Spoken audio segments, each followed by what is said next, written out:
राजकोट अवध बागलों की कहानी। भाग 3। कमरे में चारों तरफ खून बह रहा था।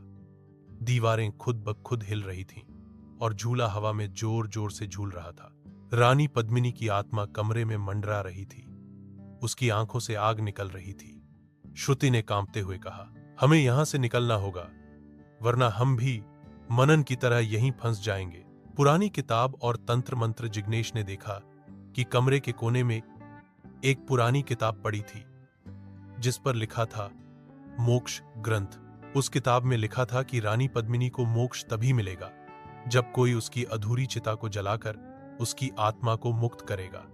हितेश बोला, इसका मतलब अगर हम बागलों के पिछवाड़े में उसकी अधूरी चिता को जलाएं तो उसकी आत्मा आजाद हो जाएगी और हम भी बच सकते हैं। भागने की कोशिश। चारों ने हिम्मत जुटाई और दीवार में एक कमजोर जगह पर पत्थर से वार करके बाहर का रास्ता बना लिया। बाहर आते ही उन्होंने देखा कि पूरा बागलो धुंध से घिरा था और चारों तरफ रानी की हंसी गूंज रही थी।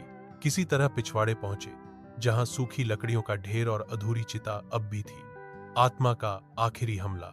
जैसे ही उन्होंने चिता में आग लगाने की कोशिश की, रानी पद्मिनी की आत्मा जोर से चीखते हुए वहां आ गई। हवा में बिजली चमकने लगी, जमीन कांपने लगी। अर्पित ने मोक्ष ग्रंथ से मंत्र पढ़ना शुरू किया। आत्मा ने श्रुति को पकड़ लिया और हवा में उठा लिया।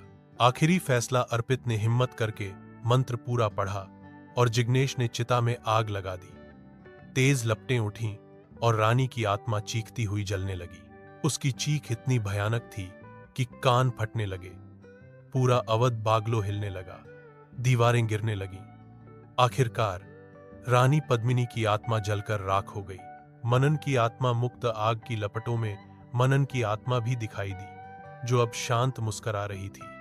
उसने कहा, तुम लोगों ने मुझे आजाद कर दिया, शुक्रिया। अवध बागलों का अंत। अगली सुबह जब सब लोग गांव लौटे तो देखा कि अवध बागलो पूरी तरह से जमींदोज हो चुका था। वहां अब सिर्फ राख और टूटे हुए पत्थर थे। लोगों का मानना है कि अब उस जगह से आत्माओं का साया हट चुका है, लेकिन रात में कभी कभी वहां से रानी पद्मिनी की हंसी की हल्की आवाज अब भी आती है। निष्कर्ष। राजकोट का अवध बागलो अब इतिहास बन चुका है, लेकिन उसकी डरावनी यादें आज भी लोगों के दिल में जिंदा है।